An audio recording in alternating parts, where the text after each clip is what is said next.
ሰላም ጤና ይስጥልኝ የተከበራችሁ የመረብ ቤተሰቦች እንደምን አረፈዳችሁ እንደምን ዋላችሁ። ከመረብ ሚዲያ የዛሬ ህዳር 10 2018 ዓ.ም ዕለታዊ መረጃዎችን አጠናቅረን ይዘን ቀርበናል። ካጠናቀርናቸው መረጃዎች መካከል አርዕስተ ዜናውን በቅድሚያ የምናሰማችሁ ይሆናል። 3 የአገዛዝ ወታደሮች አላስወጣም ባሏቸው ጥበቃዎች ላይ ጥቃት በመክፈት 5ቱን ዋርድያዎች በመግደል 2 ክላሽ ደርበው ፋኖን ተቀላቀሉ። ወታደሮቹ በድምሩ 5 ክላሽንኮቭ መሳሪያ በመያዝ ነው ዛሬ ህዳር 10 2018 ዓ.ም ፋኖን የተቀላቀሉት። የክፍለ ጦር ቃኝና የክፍለ ጦር መሐንዲስ አባላት የነበሩት የአማራ ተወላጅ ወታደሮቹም አማራነታቸው እንደ ጥፋት ተቆጥሮ ከክፍለ ጦር አዛዦቻቸው እንዲረሸኑ ትዕዛዝ ተሰጥቶባቸው ነበር የተባለ ሲሆን ነገር ግን ወታደሮቹ ለምሳ ሲያስቧቸው ለቁርስ አድርገዋቸው ወደ ወንድሞቻቸው ተቀላቅለዋል። መረጃውን በዝርዝር አጠናቅረን ይዘነዋል። በሌላኛው መረጃችን ፋኖ በጎንደርና በወሎ ቤት አማራ ቀጠና በተመሳሳይ ወቅት በፈጸመው ደፈጣ ጥቃት ስኬታማ ያለውን ድል መቀዳጀቱን አስታወቀም። በሰሜን አማራ ቀጠና በአምባ ጊዮርጊስ አካባቢ በተፈጸመ ደፈጣ ጥቃት የፖሊስ አዛዡን ጨምሮ በርካታ ወታደሮች ሲገደሉ አንድ ወታደራዊ ፓትሮል ሙሉ በሙሉ በእሳት ጋይታ መውደሟ ታውቋል። በተመሳሳይ በምስራቅ አማራ ቀጠና ገረገራ ከተማ አቅራቢያ በተፈጸመ ደፈጣ ጥቃት በርካታ የአገዛዙ ወታደሮች ሙትና ቁስለኛ ሲደረጉም ከፍተኛ የጦር መኮንኖች መንቀሳቀሻ የነበረች አንድ ወታደራዊ ፓትሮልን ጨምሮ ሌሎች ተሽከርካሪዎችም መማረካቸው ተሰምቷል።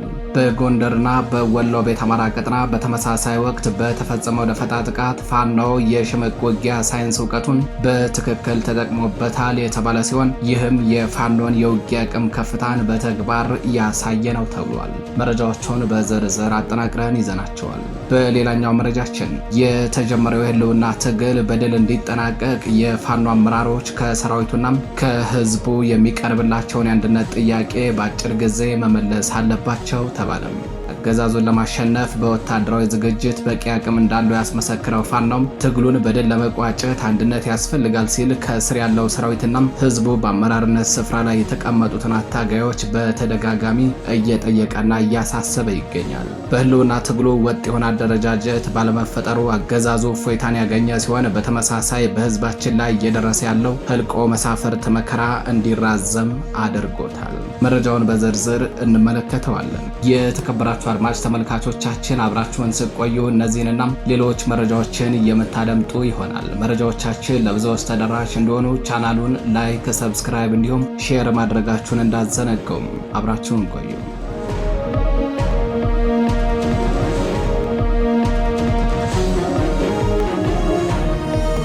ቀዳሚ ወዳደረግነው መረጃችን እናልፋለን።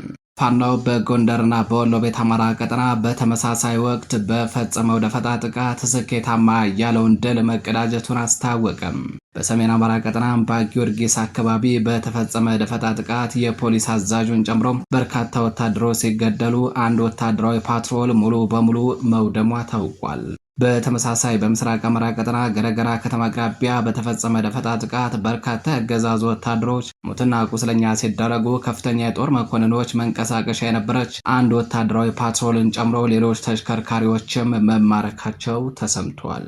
በጎንደሩ ደፈጣ ጥቃት የፖሊስ አዛዡን ጨምሮ በርካቶች ሲገደሉ ወታደራዊ ተሽከርካሪዋ ሙሉ በሙሉ በእሳት ጋይታ መውደሟ ሲታወቅ፣ በወሎ ቤት አማራ ጥቃት ደግሞ ፋኖቹ ከማረኳቸው ተሽከርካሪዎች መካከል ከፍተኛ የጦር መኮንኖቹ ሲጠቀሙባት የነበረችው ወታደራዊ ፓትሮልን ብቻ በማስቀረት ቀሪዎቹን ተሽከርካሪዎች በግዳጅ የተያዙ የግለሰብ ንብረቶች በመሆናቸው ለባለቤቶቻቸው ተመልሰዋል ተብሏል። በአማራ ፋኖ ብሔራዊ ኃይል ሰሜን አማራ ቀጠና በላይ ዘለቀ ዳግማዊ ቴዎድሮስ ኮር ጎንደር የበጋሻው ክፍለ ጦር ስር ከሚገኙት ከቴዎድሮስ እና ከአጥናፉ ብርጌድ የተወጣጡ ፋኖች ትላንት ህዳር 9 2018 ዓ.ም አመሻሹን በፈጸሙት ደፈጣ ጥቃት ድል መቀዳጀታቸውን መረብ ሚዲያም ከኮሩ ህዝብ ግንኙነት ክፍል ለማረጋገጥ ችሏል። የደፈጣ ጥቃቱ ኢላማ የነበረው ራሱን መከላከያ ሰራዊት እያለ በሚጠራው የመንደር ዱርዬ ስብስብ ታጅበው ከአምባ ጊዮርጊስ ወደ ደባርቅ ከተማ ሲንቀሳቀስ የነበረ የፖሊስ አዛዥን ሲሆን በዚህም በትክክል የተሳካ ኦፕሬሽን ተፈጽሟል ነው የተባለው።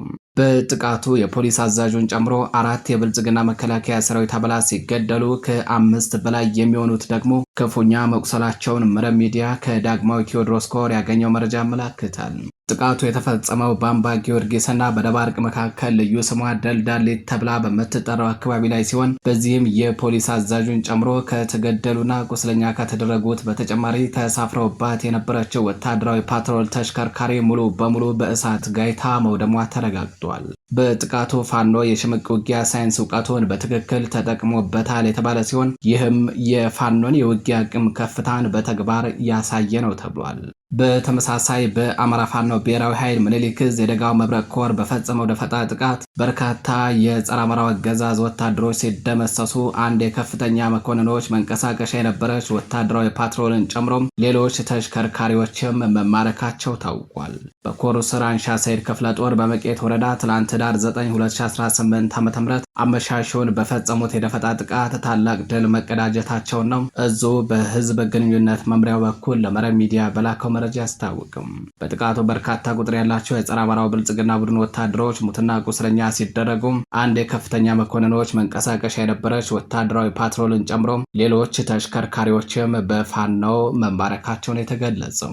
በኦፕሬሽኑ የጥላት ብልጽግና ቡድን ተላላኪ ወታደሮች ሲገለገሉባቸው ከነበሩ ተሽከርካሪዎች መካከል ከፍተኛ መኮንኖቹ ሲንቀሳቀሱባት ከነበረችው ወታደራዊ ፓትሮል ውጭ ቀሪዎቹ በግዳጅ የተያዙ የግለሰብ ንብረቶች በመሆናቸው ፋኖ ለባለ ንብረቶቹ መመለሱ ነው እዙ ለመረብ ሚዲያ በላከው መረጃ የገለጸው። ፋኖ በኦፕሬሽኑ የተማረኩ የግለሰብ ንብረት የሆኑ ተሽከርካሪዎችን መመለሱ ለህዝቡ ሀብትና ንብረት ምን ያክል ጥንቃቄ እንደሚያደርግ ያሳየበት ነው የተባለ ሲሆን በአንጻሩ ደግሞ የአገዛዙ ኃይል የራሱን ወታደራዊ ተሽከርካሪዎችን ከውድመት ለመታደግ ሲል በመቆጠብ የግለሰብ ተሽከርካሪዎችን በግዳጅ እየያዘ መጠቀሚያ ማድረጉ የአማራን ህዝብ በኢኮኖሚ ማድቀቅን ልክ እንደ አንድ የጦር መሳሪያ አድርጎ እየተጠቀመበት መሆኑን በገሃድ አሳይቷል ነው ያሉት መረብ ሚዲያ ያነጋገራቸው የዓይን እማኞች። የተከበራችሁ የመረብ ሚዲያ ቤተሰቦች መረጃዎቻችን እንደቀጠሉ ናቸው። አሁን ደግሞ ወደ ሌላኛው መረጃችን አለፍን። 3 የአገዛዙ ወታደሮች አላስወጣም ባሏቸው ጥበቃዎች ላይ ጥቃት በመክፈት 5ቱን በመግደል 2 ክላሽንኮቭ መሳሪያ ደርበው ፋኖን ተቀላቀሉ። ወታደሮቹ በድምሩ 5 ክላሽንኮቭ መሳሪያ በመያዝ ነው ዛሬ ህዳር 10 2018 ዓ.ም ፋኖን የተቀላቀሉት። አማራ በመሆናቸው ብቻ በደባ እንዲገደሉ በአመራሮቻቸው ትዕዛዝ ተሰጥቶባቸው የታጠቁ ስናይፐር ወርዶባቸው በጀሌ እንዲንቀሳቀሱ የተደረጉት ያገዛዙ ሰራዊት አባላት የነበሩ 3 የአማራ ተወላጅ ወታደሮች አላስወጣም ባሏቸው ጥበቃዎች ላይ ጥቃት በመክፈት 5ቱን በመግደል 2 ክላሽ ደርበው ወደምሩ 5 ክላሽ ታጥቀው በአማራ ፋኖ ብሔራዊ ኃይል ቴዎድሮስ ዕዝ 201ኛ ኮር 64ኛ ክፍለ ጦርን መቀላቀላቸውን ክፍለ ጦሩ በህዝብ ግንኙነት መምሪያው በኩል ለመረብ ሚዲያ በላከው መረጃ አስታውቋል።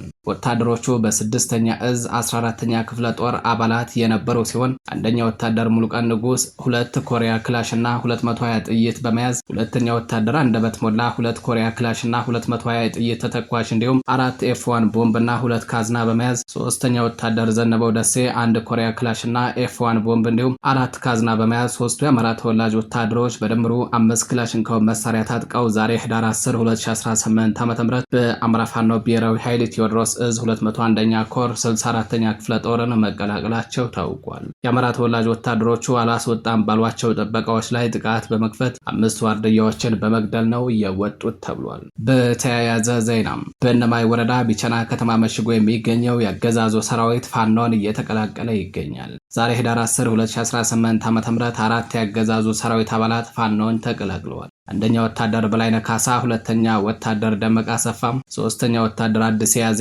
አራተኛ ወታደር ጊዜ ያለው ክንዱ የተባሉ ቃኝና መሐንዲስ የነበሩ ወታደሮች ቢቸና ከተማ ሰፍሮ ከሚገኘው 75ኛ ክፍለ ጦር በመጥፋት ከነሙሉ ትጥቃቸው በአማራ ፋኖ ብሔራዊ ኃይል ቴዎድሮስ ዕዝ 201ኛ ኮር 64ኛ ክፍለ ጦርን መቀላቀላቸውን መረብ ሚዲያ ከክፍለ ጦሩ ህዝብ ግንኙነት ክፍል ያገኘው መረጃ ያመላክታል። የተከበራችሁ አድማጭ ተመልካቾቻችን ወደ ሌላኛው መረጃችን አለፍን። የተጀመረው የህልውና ትግል በድል እንዲጠናቀቅ የፋኖ አመራሮች ከሰራዊቱና ከህዝቡ የሚቀርብላቸውን የአንድነት ጥያቄ በአጭር ጊዜ መመለስ አለባቸው ተባለም። አገዛዙን ለማሸነፍ በወታደራዊ ዝግጅት በቂ አቅም እንዳለው ያስመሰክረው ፋኖ የህልውና ትግሉን በድል ለመቋጨት አንድነት ያስፈልጋል ሲል ከስር ያለው ሰራዊትና ህዝቡ በአመራርነት ስፍራ ላይ የተቀመጡትን አታጋዮች በተደጋጋሚ እየጠየቀ ይገኛል። በህልውና ትግሉ ውስጥ ወጥ የሆነ አደረጃጀት ባለመፈጠሩ አገዛዙ እፎይታን ያገኘ ሲሆን፣ በተመሳሳይ በህዝባችን ላይ እየደረሰ ያለው ህልቆ መሳፈርት መከራን ደግሞ እንዲራዘም አድርጎታል። ከሁለት ዓመታት በላይ የዘለቀው የአማራ ህዝብ የህልውና ትግል ብዙ ፈተናዎችንና ችግሮችን አልፈው በድል እየገሰገሰ በመቀጠል እስከ ሜካናይዝድ ደረጃ የደረሰ ጠንካራ ግዙፍ የፋኖ ሰራዊት ተገንብቷል።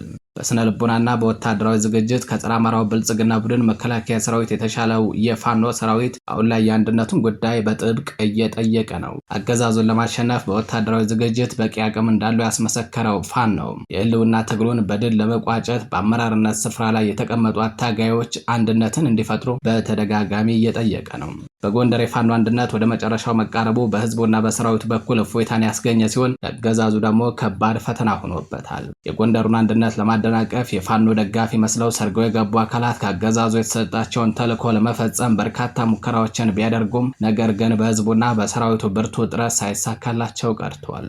የጋራ ጥላት የሆነው ጸረ አማራውን የብልጽግና እንጃ ለመጣል አንድነት ያስፈልጋል ያለው የፋኖ ሰራዊትና ህዝቡም በሁለቱ የፋኖ አደረጃጀት አመራሮች በኩል ይህንን አንድነት በአጭር ጊዜ እንዲቋጩ ጥብቅ የቤት ስራ ሰጥቷቸዋል። አንድነቱን ለማጠናቀቅ አባት አርበኞችና በአመራርነት ስፍራ ላይ የተቀመጡ አታጋዮች በርካታ ውጣ ውረዶችን እያለፉ ይገኛሉ። የተከበራችሁ የመረብ ሚዲያ ቤተሰቦች የዛሬ ህዳር 10 2018 ዓ.ም ዕለታዊ መረጃዎቻችን እነዚህን ይመስሉ ነበር። መረጃዎቻችን ለብዙዎች ተደራሽ እንዲሆኑ ቻናሉን ላይክ፣ ሰብስክራይብ እንዲሁም ሼር ማድረጋችሁን እንዳዘነጉያል። በሌሎች መረጃዎች እስከምንገናኝ ቸር ቆዩ።